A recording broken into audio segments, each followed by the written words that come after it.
NEET 2024 अंतिम प्रहार, target 360 out of 360 in biology. RH grouping के बारे में बात करेंगे, body fluid and circulation human physiology से एक बड़ा इंपॉर्टेंट कंसेप्ट यहां पर बात करेंगे। तो देखिए, आरएच ग्रुपिंग के बारे में पॉइंट नंबर 1 तो आपको यह पता होना चाहिए कि आरएच जो है ये एक प्रोटीन एंटीजन है। So it is a system of antigen और ये बायोकेमिकली प्रोटीन है और ये लोकेटेड है on the surface of RBC. So it is present on the surface of RBC. So याद रखिएगा, एबीओ सिस्टम में जो एंटीजन्स हैं वो कार्बोहाइड्रेट्स होते हैं, यहां पर ये प्रोटीन है, पहली बात। दूसरा, हमने ये कहा कि या तो कोई जना आरएच पॉजिटिव होगा या कोई जना आरएच नेगेटिव होगा, और हम ये कहना चाह रहे हैं कि अगर ये एंटीजन प्रेजेंट है तो आरएच पॉजिटिव है और अगर नहीं है तो आरएच नेगेटिव है। सिंपल तरीके से बात को समझने की कोशिश करते हैं। हालांकि इस एंटीजन में भी कई तरह की चीज़ें होती हैं, सी डी ई एलील्स होती हैं। We are not going into the unnecessary detail, we are keeping it simple. So हमने कहा जी है तो आरएच पॉजिटिव है, नहीं तो आरएच नेगेटिव है। फिर हम ये कह रहे हैं कि vast majority of the people would be having RH antigen, तो वो क्या होंगे बेटे, आरएच पॉजिटिव होंगे। एक और पॉइंट हमें समझ में आ गया। तीसरा पॉइंट ये है कि यहां पर जो इनकम्पैटिबिलिटी है, इनकम्पैटिबिलिटी का मतलब ये है कि ये ब्लड ग्रुप चढ़ा सकते हैं कि नहीं चढ़ा सकते हैं। इस तरह के जो अगर कर सकते हैं तो कंपैटिबल है और अगर नहीं कर सकते हैं, ट्रांसफ्यूजन मिसमैच रिएक्शन हो जाएगा, तो इनकम्पैटिबल है। सो ये जो इनकम्पैटिबिलिटी इशू है वो केवल सिग्निफिकेंस जो है उसकी वो एक पर्टिकुलर कंडीशन में होती है, और वो कंडीशन ये है कि एक आरएच नेगेटिव मदर, समझिएगा थोड़ा रेयर है आरएच नेगेटिव होना, तो मदर क्या है, आरएच नेगेटिव है। So mother is RH negative and she is carrying an RH positive foetus, और वो जो है एक RH पॉजिटिव फीटस को कैरी कर रही है। सो ये वो काम है जहां पर, ये वो सिचुएशन है जहां पर इसकी क्लिनिकल सिग्निफिकेंस है और यहां पर क्वेश्चन पूछा जाता है नीट एंट्रेंस में। इसमें भी फर्स्ट प्रेगनेंसी है वो बिना किसी कॉम्प्लिकेशन की होती है। सो हम ये कह रहे हैं कि फर्स्ट में देयर इज नो कॉम्प्लिकेशन। सो कोई कॉम्प्लिकेशन नहीं होती फर्स्ट प्रेगनेंसी में। अब वो आपसे पूछेगा कि इसका रीज़न बताइए। इसका रीज़न ये है कि फीटल ब्लड और मैटरनल ब्लड प्रेगनेंसी के दौरान मिक्स नहीं होते, उनके बीच में पार्टीशन होता है। जितना मर्जी थिन हो प्लासेंटा में, जितनी मर्जी कम लेयर्स हो, जितना थिन हो, पर देयर इज अ पार्टीशन। सो हमने ये कहा कि फीटल ब्लड और maternal blood do not mix during pregnancy के दौरान मिक्स नहीं होते। इसका मतलब ये हुआ कि जो मदर की बॉडी है is not expose to RH antigen. So जब अगर ब्लड ही नहीं मिक्स होगा, और क्योंकि RH एंटीजन फीटल आरबीसी के सरफेस पे होगा, तो मदर की बॉडी एक्सपोज नहीं होती है RH एंटीजन को और उसके खिलाफ कोई एंटीबॉडीज नहीं बनाती है। उम्मीद है ये क्वेश्चन आपको समझ में आ गया। अगला क्वेश्चन आपसे पूछेंगे कि बाद में क्या होता है। सो ये कह रहे हैं कि ये जो पॉइंट नंबर 3 ये है कि फीटल ब्लड और जो मैटरनल ब्लड है वो मिक्स होता है eight the time of delivery के टाइम पर वो मिक्स होता है, क्योंकि जब प्लेसेंटा भी डिलीवर होता है तो वहाँ वियर टियर होता है, और जिसकी वजह से मैटरनल और फीटल ब्लड आपस में मिक्स हो जाते हैं। इसका मतलब ये हुआ the mother body is expose to RH antigen. RH antigen और ABO एंटीजन में एक अंतर ये है कि RH एंटीजन के खिलाफ जो रिस्पॉन्स है वो थोड़ा माइल्डर भी है और थोड़ा डिलेड है। अब होगा ये कि मदर की बॉडी इसके खिलाफ बनाना शुरू करेगी anti RH antibody. So mother's body recognises the antigen and starts making anti RH immunoglobulins. Antibodies को आप जानते हैं इम्यूनोग्लोबुलिन्स कहते हैं।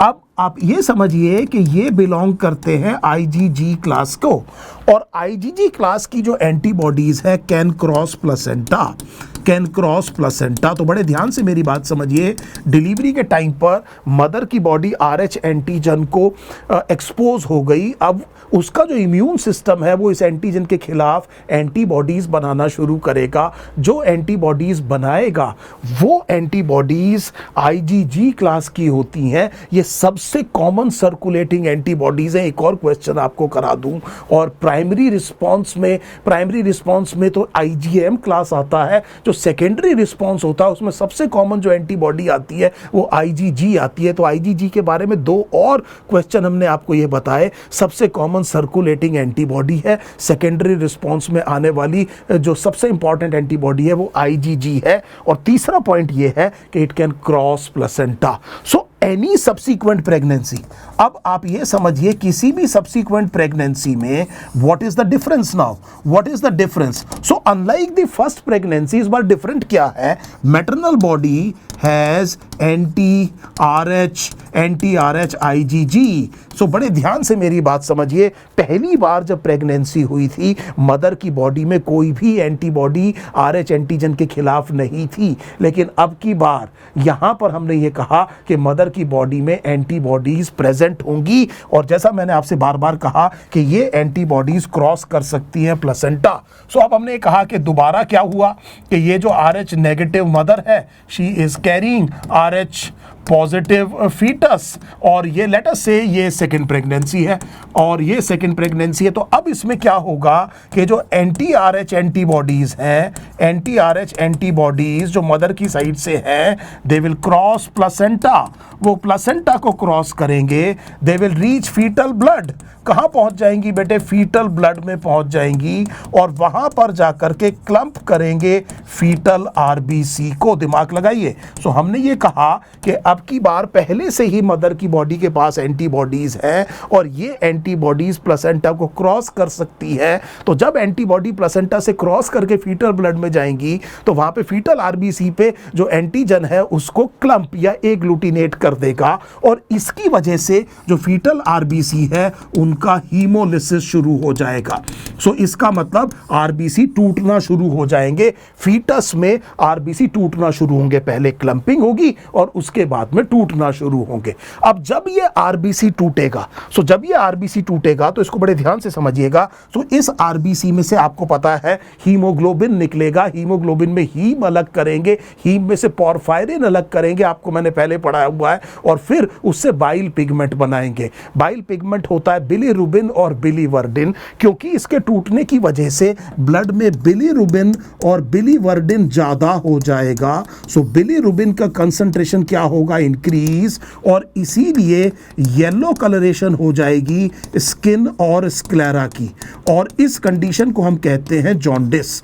एक तो जॉन्डिस हो गया। हमें यह समझ में आ गया कि इस इनकम्पैटिबिलिटी में एक प्रॉब्लम तो ये हुई कि जॉन्डिस हो गया। बड़े ध्यान से समझिए क्यों हुआ जॉन्डिस। हमने बताया RBC टूटा, हीमोग्लोबिन में हीम मेटाबोलाइज हुआ और बिलीरुबिन बना, और बिलीरुबिन ज्यादा है और वो डिपॉजिट हुआ, इसकी वजह से जॉन्डिस हो गया। दूसरी चीज ये है कि इसी हीमोलिसिस की वजह से और क्या होगा? इसी हीमोलिसिस की वजह से there would be decrease RBC count, RBC count टूट जाएगा, और इसकी वजह से क्या होगा बेटे? अनीमिया होगा, और अगर अनीमिया होगा तो इसका मतलब टिश्यू में कहीं हाइपोक्सिया होगा, पार्शियल प्रेशर टिश्यू पर ऑक्सीजन का कम होगा, और इसकी वजह से जो फीटल किडनी है वो बेटे रिलीज करेगी इरिथ्रोपोएटिन, और ये इरिथ्रोपोएटिन जाकर के फीटल बोन मैरो को स्टिमुलेट करेगा, और ये जो है तेजी से RBC बना देगा। It will speed up RBC production. ये RBC प्रोडक्शन को बढ़ाएगा। तो बड़े ध्यान से मेरी बात दोबारा समझ लीजिए। मैंने आपसे ये कहा कि क्योंकि हीमोलिसिस हुआ है तो तय है कि RBC काउंट कम होगा। RBC कम होने को अनीमिया कहते हैं। अनीमिया की वजह से पार्शियल प्रेशर कम होगा ऑक्सीजन का टिश्यूज पर। इसकी वजह से किडनी एक हार्मोन रिलीज करती है जिसका नाम है इरिथ्रोपोएटिन। इरिथ्रोपोएटिन बोन मैरो को स्टिमुलेट करके RBC तेजी से बनाना शुरू करता है। जब तेजी से बनाना शुरू करेंगे तो सारे RBC मैच्योर नहीं हो पाएंगे और इमैच्योर RBC ब्लड में आ जाएंगे। फीटल ब्लड में आपको क्या देखने को मिलेगा कि इमेच्योर आरबीसीज हैं। I hope this is now absolutely clear. क्योंकि तेजी से बन रहा है तो इतना टाइम नहीं है कि सारे प्रॉपरली मैच्योर हो पाए, तो कुछ इमेच्योर आरबीसी फीटल ब्लड में आ जाएंगे। अब देखिए इससे क्या होगा, जैसे ही ये फीटल ब्लड में बेटे इमेच्योर आरबीसी आने शुरू हो गए तो हमने ये कहा कि इस कंडीशन को हम कहेंगे इरिथ्रो।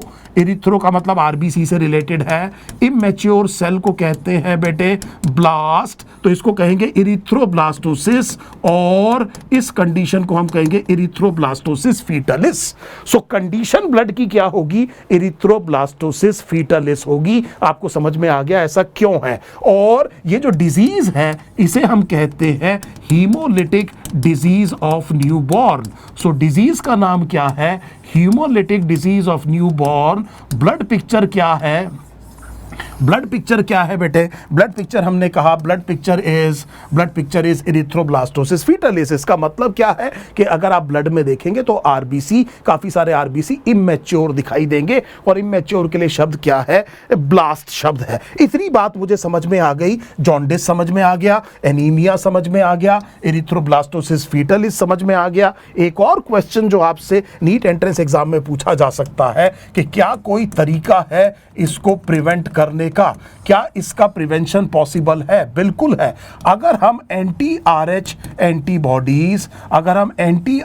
एंटीबॉडीज दे दे मदर को, सो हम दे दे मदर को, शर्त ये है कि मदर एक्चुअली आरएच नेगेटिव है और ये आपने at the time of delivery देना है, and every time. So this is at each delivery, even in abortion cases. So please try to understand what we are saying is कि इसका prevention possible है। Anti RH antibodies जो RH negative mother है उसको दे देनी चाहिए at the time of delivery. इससे होगा क्या कि ये जो एंटीबॉडीज हैं ये न्यूट्रलाइज कर देंगी, they will neutralise the antigen. कब? इससे फायदा क्या है, because this happens before the mother immune system, mother का इम्यून सिस्टम उसको पहचाने। सो कहने का मतलब ये हुआ कि इससे पहले कि इसका जो इम्यून सिस्टम है वो रिएक्ट करे, इससे पहले ही उस टाइम पर बनी बनाई एंटीबॉडीज ने इस एंटीजन को न्यूट्रलाइज कर दिया। इसका मतलब वर्चुअली मदर की बॉडी दोबारा एक्सपोज नहीं हुई है एंटीजन को, और पहली वाली प्रेगनेंसी जैसी ही बात अगली सब्सीक्वेंट प्रेगनेंसीज में भी आ जाएगी। इस तरह से इसको क्या किया जा सकता है, प्रिवेंट किया जा सकता है। सो बहुत तेजी से मैंने आपसे ये कहा कि एक बार बहुत तेजी से इसको रिवाइज कर लेते हैं। हमने आरएच ग्रुपिंग देखा, आरएच एंटीजन किसे कहते हैं, आरएच पॉजिटिव नेगेटिव क्या है, इनकम्पैटिबिलिटी कब सिग्निफिकेंट होती है।